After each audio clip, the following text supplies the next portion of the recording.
NTA national test અભ્યાસ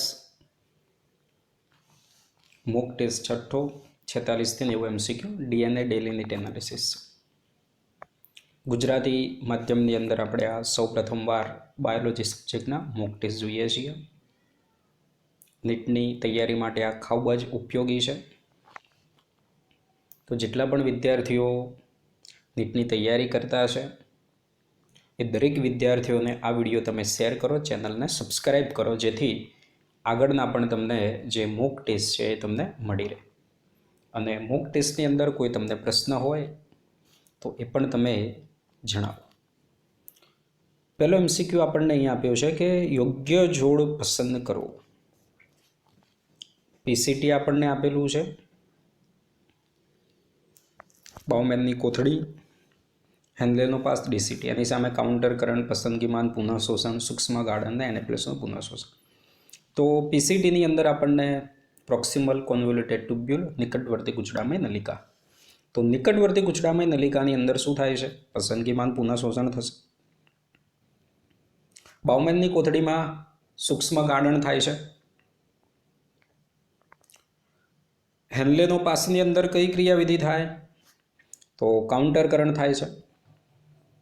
અને DCTની અંદર NA+નું પુનઃશોષણ થતું હોય છે. બરાબર, તો આ રીતે એનો જવાબ આવશે. અહીંયા ઓપ્શન થોડા બાકી રહી ગયા છે. કંકાલ સ્નાયુમાં સ્નાયુ જૂથ ભેગા મળેલા છે. હવે આ તમે આકૃતિની અંદર જુઓ. આપણું જે ચેપ્ટર આપેલું છે હલનચલનને પ્રચલનવાળું જે ચેપ્ટર છે એ ચેપ્ટરની અંદર તમે આકૃતિની અંદર જુઓ તો તમને આ પ્રશ્ન ખબર પડશે. બરાબર, ચોપડીની અંદર પેજ નંબર 307 ઉપર કે જ્યાં આપણને રચના આકૃતિ આપેલી છે સ્નાયુ જૂથ અને સ્નાયુ તંતુ દર્શાવતો સ્નાયુનો આડછેદ.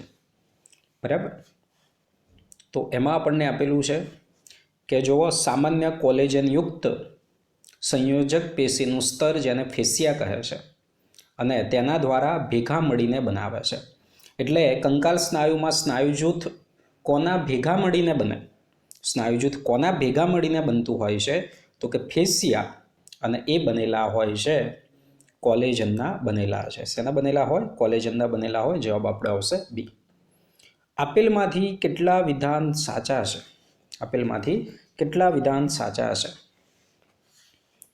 પહેલું, સંગઠન વિસ્તાર જે જટિલ કાર્યો જેવા કે આંતરસંવેદી સંગઠનો, યાદશક્તિ અને વાતચીત માટે જવાબદાર. તો કે પહેલું સાચું છે. મધ્ય મગજ અને પશ્ચિમ મગજ મસ્તિષ્ક સ્તંભ બનાવે. તો કે આમાં થોડુંક વિધાન અહીંયા ખોટું છે. જોવો મસ્તિષ્ક સ્તંભ કોણ બનાવે? સિલિયરી કાય આગળ વધી રંગકણયુક્ત અને અપારદર્શક રચના બનાવે જેને કનેનિકા. તો કે સાચું વિધાન છે. કલાકુહર સ્વયં અંતઃલસિકાથી ભરેલું, આ પણ સાચું વિધાન છે. એટલે આપણો જવાબ થાય તો કે 3 વિધાન જે છે એ 3 વિધાન અહીંયા સાચા છે. બેન્થમ અને હુકરનું સપુષ્પી વનસ્પતિઓ માટેનું જે વર્ગીકરણ છે, બેન્થમ અને હુકરનું જે સપુષ્પીય વનસ્પતિ માટેનું વર્ગીકરણ કૃત્રિમ છે, ફાઇલોજેનેટિક, આંકડાકીય, તો કે કુદરતી. સૌથી મોટું જે કુદરતી વર્ગીકરણ છે તો બેન્થમ અને હુકરનું છે. અને MCQ એ રીતે પણ પૂછાય કે દાખલા તરીકે આપણે હર્બેરિયમની અંદર વનસ્પતિનું વર્ગીકરણ કરવામાં આવે છે તો અત્યારે પણ સૌથી મોટું વાસ્તવિક વર્ગીકરણ, કુદરતી વર્ગીકરણ તો બેન્થમ અને હુકરનું છે. વનસ્પતિ સંગ્રહાલયોમાં પણ આ જ વર્ગીકરણને આધારે વનસ્પતિઓનું ગોઠવણી કરવામાં આવતી હોય છે. કૃત્રિમ લિનિયસનું આપણને આપેલું છે. બરાબર, આગળનો MCQ શ્વાસોશ્વાસના ચેપ્ટરમાંથી છે. વધારાનું કદ જે વ્યક્તિ દબાણપૂર્વક ઉચ્છ્વાસ દ્વારા બહાર કાઢતું હોય છે તો આ કેટલું હોય છે? બરાબર, વધારાનું કદ કે જે વ્યક્તિ દબાણપૂર્વક બહાર કાઢે છે 500 ml છે, 1100 ml છે કે કેટલું છે? તો તમે ચોપડીની અંદર જુઓ શ્વસનનું કદ અને ક્ષમતા આપેલું છે તમને. બરાબર, તો એમાં તમે જુઓ ERV આપેલું છે, એક્સપિરેટરી રિઝર્વ વોલ્યુમ. વધારાનું કદ કે જે વ્યક્તિ દબાણપૂર્વક ઉચ્છ્વાસ દ્વારા બહાર કાઢે છે અને કદ 1000 ml થી 1100 ml જેટલું છે. તો અહીંયા આપણે જવાબ શું થાય? 1100 ml. આપેલ ડ્રગ્સ એન્ટી એનેક્સિટી હતાશાને ચિંતાને દૂર કરતા હશે. બેન્જોડાઈ એજેપાઇન્સ બાર્બિટ્યુરેટ્સ બંને આવશે, તો આ બંને આપણો જવાબ આવે. માઇકોપ્લાઝ્મા અન્ય આદિકોષ કેન્દ્રીય કોષ કરતાં જુદા પડતા હોય છે. માઇકોપ્લાઝ્માને આપણે જોક્કર ઓફ માઇક્રોબાયોલોજી કહીએ છીએ. કોષ દિવાલ એને આવેલી હોતી નથી અને આ આધારે અન્ય આદિકોષ કેન્દ્રીય કોષો કરતાં જુદા પડતા હોય છે. તો શું આવે? કોષ દિવાલનો અભાવ છે. આવશ્યક તત્વ અર્નોન અને સાઉટ નામના વૈજ્ઞાનિકે આવશ્યક ખનિજ તત્વોના આપણને ધારાધોરણ આપેલા છે. તો આવશ્યક ખનિજ તત્વ આપણે કોને કહીશું એ અહીંયા આપણે નક્કી કરવાનું છે. સામાન્ય પ્રજનન માટે આવશ્યક નથી, તો કે ખોટું, પ્રજનન માટે આવશ્યક. કોઈ તત્વની ઉણપ અન્ય તત્વ દ્વારા દૂર કરી શકાતી નથી, તો આ જવાબ આપણો સાચો થાય. વનસ્પતિને જરૂર નાઇટ્રોજનની હોય તો આપણે નાઇટ્રોજન જ આપવું પડે. ફોસ્ફરસ વડે એની પૂર્તિ થઈ શકવાની નથી. એટલે કોઈ એક ખનિજ તત્વની ઉણપ અન્ય તત્વ દ્વારા દૂર કરી શકાતી નથી, કારણ કે દરેકે દરેક વ્યક્તિગત ખનિજ તત્વ જે આવેલું છે એની ભૂમિકા સ્પષ્ટ ચોક્કસ હોય છે. બાકીના સી જો ક્યારેય ચયાપચયમાં સીધા ભાગ લેતા નથી, ખોટું. ચયાપચયમાં સીધા ભાગ લે. માત્ર જીવભારનું નિર્માણ કરવું એવું નથી. વનસ્પતિમાં સામાન્ય વૃદ્ધિ, વિકાસ, પ્રજનન ચયાપચય સાથે સંકળાયેલા છે. ઈસ્ટ દ્વારા મોલાસીસનું આથવણ કરતાં મળતી અંતિમ નિપજ. મોલાસીસનું ખાંડ, બરાબર, કે એ જે આવે છે કેમિસ્ટ્રીમાં પણ આપણે આવે છે, એનું આથવણ કરતાં આપણને શું પ્રાપ્ત થાય? Acetic acid, methyl alcohol, ethyl alcohol કે લેક્ટેટ. તો એનાથી આપણને શું મળતું હોય છે? ઇથાઇલ આલ્કોહોલ મળે છે. આ 55 MCQ બરાબર જોવાનો, નકતો બધા વિધાન તમને સરખા લાગશે. ઇરિથ્રોબ્લાસ્ટોલિસ ફિટાલિસ માટે અયોગ્ય માહિતી, ખોટું પસંદ કરો. બુકમાં એનો પેરેગ્રાફ જોવો જે આપેલું છે, પરિવહન તંત્રવાળું આપણું ચેપ્ટર. RH નેગેટિવ રુધિરવાળી ગર્ભવતી માતા, તો કે હા, એનો RH પોઝિટિવ રુધિરવાળો ગર્ભ હોય, બરાબર. બાળક ગંભીર એનેમિયા અને કમળાનું કારણ બની શકે, તો કે પણ સાચું છે. અયોગ્ય માહિતી, આ સ્થિતિને પ્રથમ પ્રસૂતિ બાદ તુરંત જ બાળકને પ્રતિ RH એન્ટીબોડી આપીને ટાળી શકાય. પ્રથમ પ્રસૂતિ બાદ પ્રતિ RH એન્ટીબોડી આપીને ટાળી શકાય, પરંતુ એ પ્રતિ એન્ટીબોડી આપણે બાળકને નથી આપવાનું, પરંતુ પ્રતિ એન્ટીબોડી આપણે આપવાનું છે માતાને. એટલે ડી જે વિધાન છે એ ડી અયોગ્ય થાય. ડી શું થાય? અયોગ્ય થાય. માતા લખ્યું હોત તો આ સાચું થતું. ચેતાક્ષમાં સક્રિય કલા વિસ્થિતિમાન દરમિયાન કયો આયન પ્રથમ ગતિ કરે? સક્રિય કલા વિસ્થિતિમાન થાય તો પહેલું કોણ આવે? Na+ આવી જવાના છે.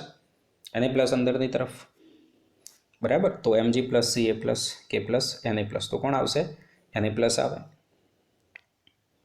પ્રજાતિ હોમોના પ્રથમ સભ્યો જે છે તો એ છે હોમો હેબિલિસ.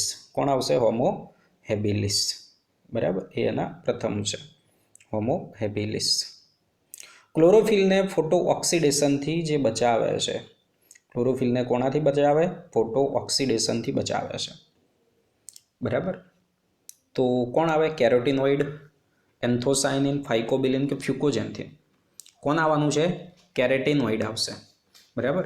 આવી ઝીણી માહિતી જે સમજાયેલું છે આપણને પૂછાય. બુકની અંદર તમે જોજો પ્રકાશ સંશ્લેષણનું ચેપ્ટર. પ્રકાશ પ્રક્રિયા શું છે એની ઉપરના 3 વાક્યો તમને જે આપેલા છે જોજો, બરાબર. કે જે આપણે અન્ય રંજક દ્રવ્યો, સહાયક રંજક દ્રવ્યો આપણે કહેવામાં આવતું હતું, અને આ સહાયક રંજક દ્રવ્યો ફોટો ઓક્સિડેશનથી ક્લોરોફિલનું વિઘટન થતું જે છે એ બચાવતા હોય છે, અને એમાં આપણે આવે કેરેટીનોઇડ, બરાબર. હિસ્ટોન કે જે કેવા પ્રકારનો વીજભાર ધરાવે છે? હવે જો ડીએનએનો વીજભાર કેવો છે ભાઈ? ઋણ વીજભારિત છે. PO4-3 પરિણામે હિસ્ટોન ધન વીજભારિત ધરાવે, અને બેઝિક પ્રોટીન કોણ છે એની અંદર આવેલા છે? Basic protein. પ્રાણી કે જેમાં પ્રથમ આશ્રુતિ નિયમન અને ઉત્સર્જન માટેના વિશિષ્ટ કોષ આપણને જોવા મળતા હોય છે. બરાબર.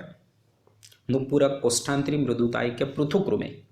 તો જો આપણને ફ્લેમ સેલ અથવા તો જ્યોત કોષો જે જોવા મળતા હોય એ આશ્રુતિ નિયમન અને ઉત્સર્જન માટેના છે, તો આ પૃથુકૃમિમાં જોવા મળે. આપણને એમસીક્યુ ઘણીવાર પાછલા વર્ષોમાં આપણે પ્રાણી સૃષ્ટિમાં જોઈએ તો ઘણીવાર પૂછાયેલો છે. જીએફઆરના ઘટાડાથી જેજી કોષો કોને મુક્ત કરે? રાસતંત્ર આખું આપણું ઉત્સર્જનવાળું ચેપ્ટર. જીએફઆરની અંદર ઘટાડો થાય તો જેજીના કોષો રેનિન મુક્ત કરે. હવે આ રીતે રેનિન, એક આ રેનિન છે અને જો એટલે જ મેં આ ઇંગ્લિશમાં લખ્યું છે. બરાબર. અને આની અંદરથી આપણે જે ડી ઓપ્શનવાળું રેનિન છે, બરાબર, આયુ પાચન અને અભિશોષણમાં આવે. સિકલ સેલ એનિમિયા કોનું ઉદાહરણ છે? Point mutation, frame shift, x સંલગ્ન પ્રશ્ન, એનએસસી. તો સિકલ સેલ એનિમિયા એ પોઈન્ટ મ્યુટેશનનું ઉદાહરણ છે. આપેલમાંથી કયું વિધાન ખોટું છે? નિવસન તંત્ર ખુલ્લું તંત્ર. ખુલ્લું તંત્ર એટલા માટે દ્રવ્યો, શક્તિની એની અવર જવર થતી હોય, અંદર દાખલ થાય એટલે ખુલ્લું તંત્ર છે. નિવસન તંત્ર સ્વયં ટકાઉ અને ગતિશીલ તંત્ર, એ પણ બરાબર છે. શક્તિનો સ્ત્રોત, ઉર્જાનો સ્ત્રોત સૂર્ય છે. કૃત્રિમ નિવસન તંત્રમાં ઉર્જાનો પ્રવાહ એક દિશાકીય નથી. કોઈ પણ નિવસન તંત્ર હોય, કૃત્રિમ હોય, કુદરતી હોય, કોઈ પણ હોય, ઉર્જાનો પ્રવાહ એની અંદર એક દિશીય જ આવવાનો છે. મસ્તિષ્ક, તરલ નલિકા અને ચતુષ્કાય ખંડોનું સ્થાન આ મગજના કયા ભાગની અંદર આવેલા હોય છે? તો મસ્તિષ્ક, તરલ નલિકા અને ચતુષ્કાય ખંડો આ બંને મધ્ય મગજ ને મધ્ય મગજમાં આવેલા છે. એટલે મસ્તિષ્ક, તરલ નલિકા મધ્ય મગજ, ચતુષ્કાય ખંડો પણ બરાબર મધ્ય મગજની અંદર. પેરીપ્લેનેટા અમેરિકામાં સરેરાશ માદા દ્વારા કેટલી સંખ્યામાં ઓથિકાય નિર્માણ કરે છે? આ લખ્યું એટલે અંડઘર. આ શું થશે? અંડઘર. માદા વંદાની અંદર કેટલા અંડઘર નિર્માણ થતા હોય છે? સ્પષ્ટ આપણને એનસીઆરટી બુકમાં આપેલું છે 9 થી 10. કેટલા છે? 9 થી 10 નિર્માણ થતા હોય છે. આઈયુડીની આપણું જે 12મા ધોરણનું પ્રાજનિક સ્વાસ્થ્યનું ચેપ્ટર છે એમાં આરોપણ કરવા માટેની જે આકૃતિ છે એ આકૃતિ આપેલી હતી. આગળનો એમસીક્યુ આપણે 67માં જોઈએ તો ઉદ્વિકાસના ચેપ્ટરનો છે. કેટલા વર્ષો અગાઉ જડબાવિહીન માછલી ઉદ્ભવેલી છે? તો 350. બરાબર, આટલો સમયગાળા પહેલાં. આગળનો એમસીક્યુ બરાબર જોવાનો. કોષ રચનાને ચેપ્ટરનું છે આ. દાખલા તરીકે યકૃત પેશી છે, એનો ઉપકોષીય ભાગની અંદર એનું આપણે ફ્રેક્શન લીધું, એને તોડી નાખ્યું, એનો જે પણ ભાગ આપણને મળ્યો એ લીધો આપણે. તેમાં આપણને લાઇપેજ, પ્રોટીએજ, કાર્બોહાઈડ્રેટની ક્રિયાવિધિ વધુ જોવા મળે. તો આની સાથે કઈ અંગિકા સંકળાયેલી હોય? કોષ કેન્દ્ર, લાઇસોજોમ, કણાભસૂત્ર કે ગોલ્ગિકા. હવે જો લાઇપેજીસ, પ્રોટીએજ, કાર્બોહાઈડ્રેટ જળ વિભાજન કરતા ઉત્સેચકો છે અને આ બધા કઈ અંગિકામાં આવેલા છે? લાઇસોજોમ્સની અંદર આવેલા છે. બીજું આપણે યાદ રાખવાનું, લાઇસોજોમ્સનું નિર્માણ શેમાંથી થાય? એનો ક્રમ આપણને પૂછાય. ઈઆરમાંથી બને. ગોલ્ગિકા એટલે ઈઆર, પછી જી અને પછી એલ લાઇસોજોમનું નિર્માણ થતું હોય છે. પીએચ એની અંદર એસિડિક હોય છે. પુષ્પ અને પરાગવાહકો વચ્ચે નિકટતાનો સંબંધ. આ પણ એમસીક્યુ છેલ્લા વર્ષમાં નીટમાં પૂછાયો છે. કોકસ એટલે આખું કોકસ ન્યુસિફેરા, નાળિયેર એવું નામ થાય. વેલિસનેરિયા ખબર છે, યુકા અને એવેનિયા સટાઇવા. તો અહીંયા યુકા આપણને આપેલું છે, ચોક્કસ એક ફૂદાની જાત.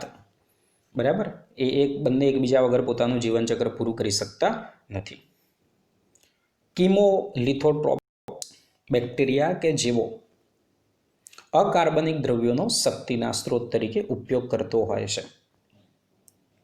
બરાબર, રસાયણ સંશ્લેષણની અંદર એક પ્રકાર આવતો હોય છે. પુખ્ત દેડકો અને જમીનની ગોકળ ગાય. તો આ પુખ્ત દેડકો અને જમીન ઉપરની જે ગોકળ ગાય છે અનુક્રમે બરાબર એ કોનો નિકાલ કરશે? તો જમીનની ગોકળ ગાય આપણને આપેલી છે ભાઈ સરીસૃપ, જમીનની ગોકળગાય, કીટકો, પક્ષીઓ એ કેવા છે? યુરિકોટેલિક છે. કેવા છે? યુરિકોટેલિક છે. અને પુખ્ત દેડકો યુરિયોટેલિક. અને દેડકાના ડીંબ પાછા એમિનોટેલિક આવે. બરાબર, તો આ બાબત અહીંયા આપણે યાદ રાખવાની.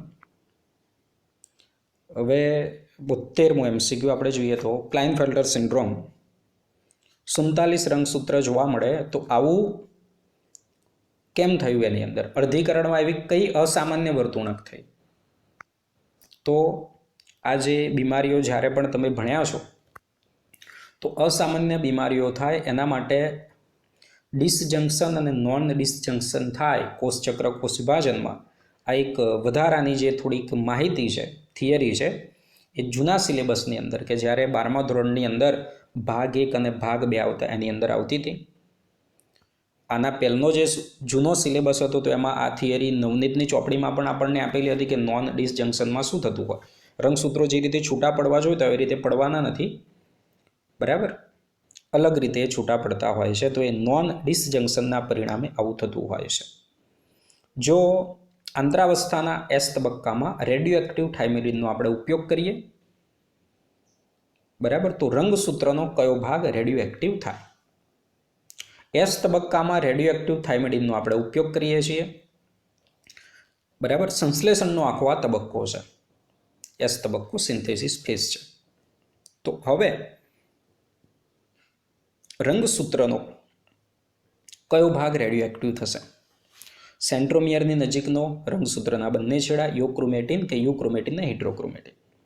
તો આખો જે ડીએનએ આવેલો છે, ડીએનએથી જ બનેલા છે, રંગસૂત્રો બનેલો છે એનું સંગનન થઈને. અને આખું જે ડીએનએનું પેકેજિંગ થતું હોય તો એમાં આપણે ભણ્યા કે યુક્રોમેટિન ને હિટ્રોક્રોમેટિન ભાગ. તો અહીંયા એનું સંશ્લેષણ થવાનું એટલે યુક્રોમેટિન ને હિટ્રોક્રોમેટિન આ બંને જે ભાગ છે એ બંને ભાગ આ થાઇમેડિન વડે રેડિયોએક્ટિવ થતા હોય છે. નીચેનામાંથી કોણ જલવાહકમાં પાણીના વહનમાં ભાગ લેતું નથી? કેશાકર્ષણ તો કે જરૂરી છે. મૂળ રોમની અંદર ને કેશાકર્ષણીય બળ પણ આવશ્યક છે. મૂળ દાબ આપણે જોઈ ગયા. હવે H+ અથવા તો એટીપી પંપ, આની આપણે કોઈ આવશ્યકતા નથી. ઉત્સ્વેદન ખેંચાણ બળ એ પણ જરૂરી છે. તો જવાબ આપણો આવશે સી. ઓક્સિન કોષ દિવાલની ખાલી જગ્યામાં વધારો કરે. ઓક્સિન સંકળાયેલો છે ઇલોંગેશન સાથે, વિસ્તરણ કરવાના એના સાથે સંકળાયેલો છે. એટલે કે ઓક્સિન કોષ દિવાલની પ્લાસ્ટિસિટીની અંદર વધારો કરતો હોય છે. થિકનેસ જાડાઈ, પોરોસિટી છિદ્રતા, રિજિડિટી દ્રઢતા. પ્રકાશ સંશ્લેષણમાં પ્રથમ પગથિયું પીજીમાંથી પીજીએ, આયુબીપીનું કાર્બોક્સિલેશન, ક્લોરોફિલ દ્વારા ઇલેક્ટ્રોનની મુક્તિ કે પાણીનું પ્રકાશ વિભાજન. તો પ્રકાશ સંશ્લેષણનું જે પ્રથમ પગથિયું છે કે જેમાં ક્લોરોફિલ દ્વારા ઇલેક્ટ્રોનની શું કરવામાં આવે? મુક્તિ કરવામાં આવતી હોય છે. આગળના પણ મોક ટેસ્ટમાં આવી ગયું. 77મો MCQ રિબોઝાઇમ. આપણે કહ્યું બધા જ ઉત્સેચકો પ્રોટીનના બનેલા છે. મોટાભાગના ઉત્સેચકો પ્રોટીનના બનેલા છે. કેટલાક ન્યુક્લિક એસિડ પણ ઉત્સેચક તરીકે કામ કરતા હોય છે. રિબોઝાઇમ જે વણુના ચેપ્ટરમાં આપ્યું. તો રિબોઝાઇમ ન્યુક્લિક એસિડ જે ઉત્સેચકીય ક્રિયાવિધિ ધરાવે છે.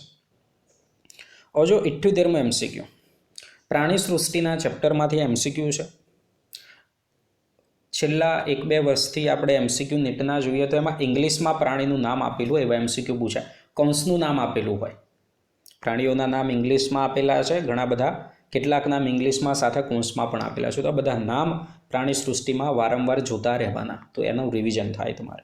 તો સોફિશ અને બેટા, બરાબર, આ જે ફિશ છે અનુક્રમે, તો એના માટે આ જવાબ આપણો થાય સી. ટિરિસિસ અને ફાઇટિંગ ફિશ. વંદો અને ક્રેબમાં સમાન શું છે? માલ્પિદિયન નલિકા તો કે ના, એ તો વંદામાં હોય. વક્ષ બેવડો ચેતારજ્જુ તો હા, બરાબર, અમેરુદંડી આ જે છે તો એની અંદર વક્ષ બેવડો ચેતારજ્જુ આવેલો હોય, બંનેની અંદર જોવા મળશે. આપેલમાંથી કયું લક્ષણ સુકોષ કેન્દ્રીય કોષમાં રંગસૂત્રમાં જોવા મળે? ટીલોમરેજ જોવા મળે, સેન્ટ્રોમિયર જોવા મળે, યુક્રોમેટિન જોવા મળે, ઓઆરઆઈ સ્વયંજન્યની ઉત્પત્તિનો ભાગ પણ જોવા મળે. તો શું થાય? બધું જ જોવા મળવાનું. તો જવાબ આપણો શું આવે? ડી જવાબ આવશે. કયું જૈવ વિવિધતા માટે સાચું નથી? વધુ જૈવ વિવિધતા ઉષ્ણકટિબંધમાં જોવા મળે, સાચું છે. વિદેશી એક્ઝોટિક સ્પીસીસ, આ વિદેશી જાતિઓના આક્રમણથી જૈવ વિવિધતાનો નાશ થાય, સાચું છે. હોટસ્પોટનો જે ભાગ કે જ્યાં જાતિ સમૃદ્ધિ ઉચ્ચ સ્તરની છે, ઉચ્ચ પ્રમાણમાં સ્થાનિકતા, પણ સાચું છે. સૂક્ષ્મજીવોની વિવિધતા જે વિવિધતા, તો કે ખોટું છે, એ પણ જે વિવિધતા છે. તો જવાબ અહીંયા આપણો થાય ડી જવાબ અહીંયા થશે. માર્કેન્સિયાના બીજાણુજનક અને ત્રિઅંગીના જન્યુજનક માટે સાચો વિકલ્પ. પહેલા એકકીય પછી દ્વિકીય, બંને માટે સાચું તો કે ખોટું? આવું નથી. બંને વાહક પેશી ધરાવતા નથી તો કે હા, બંને વાહક પેશી ધરાવવાના નથી. હવે અહીંયા તમને એમ કન્ફ્યુઝન ના થાય કે ભાઈ ત્રિઅંગીમાં તો વાહક પેશી જોવા મળે, પણ એના જન્યુજનકમાં વાહક પેશી જોવા મળવાની નથી. બંને વાહક પેશી ધરાવતા નથી. બરાબર, આ રીતે થશે. સામાન્ય રીતે આપેલ લક્ષણો જીવરસ પટલ, કોષરસ પટલના છે, સિવાય કે લક્ષણો કોષરસ પટલના છે, સિવાય કે લિપિડની ગોઠવણ એસિમેટ્રિક છે. તો લિપિડમાં શીર્ષ બહાર તરફ, પૂંછડી અંદરની તરફ. તો આ પ્રકારની ગોઠવણી છે, બરાબર છે. અકાર્બનિક આયનોનું ઝડપી પ્રસરણ પટલની આરપાર થાય. તો કે આ અયોગ્ય નથી. પટલની આરપાર પસાર થવું એનો આધાર લિપિડની દ્રાવ્યતા ઉપર હોય છે, અને જે લિપિડમાં દ્રાવ્ય છે એમનું વહન ઝડપથી થાય. સી ઓપ્શન જો અંતર્ગત અને બહિર્ગત પ્રોટીન ધરાવે, સાચું છે. દ્વિસ્તરીય ગોઠવણીમાં અંદર પ્રોટીન પાર્શ્વીય ગતિ કરે, એ પણ સાચું છે. આગળ, આલ્ડોસ્ટેરોન કઈ રાસાયણિક પ્રકૃતિ ધરાવે છે? ફેટી એસિડ, પેપ્ટાઇડ, એમાઇન કે સ્ટીરોઇડ? આલ્ડોસ્ટેરોન કયા પ્રકારની પ્રકૃતિ? તો કે આ સ્ટીરોઇડ અંતસ્ત્રાવ છે. સ્નાયુ સંકોચન દરમિયાન કયું સ્થાયી રહેશે? એચ બીમ, આઈ બીમ, એ બીમ, ઝેડ ભાગ. તો કોણ રહેવાનું છે? એ બીમ. એ બીમમાં કોઈ ફેરફાર થવાનો નથી. કોના ઘટાડાથી ઉત્સ્વેદનમાં વધારો થાય? કોના ઘટાડાથી ઉત્સ્વેદનમાં વધારો થાય એમ પૂછ્યું. તાપમાન ઘટે તો ઉત્સ્વેદન ઘટે, પવનની ગતિ ઘટે તો એક ઉત્સ્વેદન ઘટે, પ્રકાશ ઘટે તો એ ઘટે. પણ આપણે શું કહ્યું? કોણ ઘટે ને ઉત્સ્વેદન વધે? તો વાતાવરણ દબાણ શું થાય? ઘટે, જેનાથી ઉત્સ્વેદનમાં શું થાય? વધારો થતો હોય છે. હવે વાતાવરણનું દબાણ ઘટે ને ઉત્સ્વેદન કેમનું વધે? બહાર વાતાવરણનું દબાણ ઘટી ગયું, અંદર વાયુરંધ્રોમાં દબાણ વધારે રહેવાનું, તો પછી બહાર આવતું રહે. આ રીતે ખનિજ ત્રુટિની અસર તરુણ પર્ણો કરતાં ઘરડા પર્ણોમાં થાય જો ખનિજ તત્વ કેવા પ્રકારનું હોય? આપણે જોવા ભણ્યા વહનશીલ અને અવહનશીલ ખનિજ તત્વો. વહનશીલ ખનિજ તત્વોની ત્રુટિજન્ય અસરો સૌ પ્રથમ ઘરડા પર્ણોમાં જોવા મળે અને અવહનશીલની તરુણ ભાગોની અંદર જોવા મળે. એટલે ઘરડા ભાગોની અંદર જો આની ત્રુટિજન્ય અસર જોવા મળે તે ખનિજ તત્વ કેવું હોય? વહનશીલ ખનિજ તત્વ હશે. કેવું હશે? વહનશીલ. રંગકણ કે જે તેલ અને ફેટનો સંગ્રહ કરે. તેલ અને ફેટનો સંગ્રહ કરે અને આપણે તેલકણ કહીએ ગુજરાતીમાં, ઇંગ્લિશમાં ઇલિયોપ્લાસ્ટ કહીશું. શું કહીશું? ઇલિયોપ્લાસ્ટ. એમાયોપ્લાસ્ટો કે મંડકણ. શું કહીશું આપણે? મંડકણ કહેવામાં આવશે. ક્રોમોપ્લાસ્ટ, એલ્યુરોપ્લાસ્ટ. આગળ, સીએનજી એ પેટ્રોલ અને ડીઝલ કરતાં સારું ઇંધણ છે, કારણ કે વધુ સારી રીતે દહનક્ષમ છે. તો કે સાચું છે. ભેળસેળ કરી શકાતી નથી, ના થઈ શકે સીએનજીમાં, સાચું. કાર્સિનોજેનિક નથી, કેન્સરકારક નથી, સાચું છે. તો શું થયું? આપેલ તમામ. અયોગ્ય જોડ પસંદ કરવાની છે. સાથે હજુ પણ જેટલા વિદ્યાર્થી મિત્રો ચેનલને જુએ છે, સબસ્ક્રાઈબ ના કરી હોય તો સબસ્ક્રાઈબ કરો અને શેર કરો વધુમાં વધુ. અને બાકીના અહીંયા આગળના મૂક ટેસ્ટ પણ અહીંયા તમને સ્ક્રીન ઉપર જે જોવા મળે છે ને, તો પ્લે લિસ્ટમાં જઈને બાકીના પણ તમે મૂક ટેસ્ટ જોઈ શકો છો. અયોગ્ય જોડ પસંદ કરો. અર્ધવર્તુળી નલિકા અંતઃકરણમાં સાચું છે. કોર્પસ કેલોસમ બૃહદ મસ્તિષ્ક બાહ્યકમાં સાચું છે. મસ્તિષ્ક ચેતા તો કે મજ્જિત ચેતાતંતુ છે, સાચું છે. રોડોપ્સિન રંગ પારખવામાં, બરાબર, આ પણ સાચું છે. તો બાકીના જે મોક ટેસ્ટ બાકી હોય તો અહીંયા તમે જુઓ, બરાબર. કોઈ પણ ડાઉટ હોય તો એ પણ જણાવો. વધુમાં વધુ શેર કરો તો ગુજરાતી માધ્યમના જે પણ વિદ્યાર્થીઓ નીટની તૈયારી કરે છે એમને લાભ થાય. Thank you. All the best.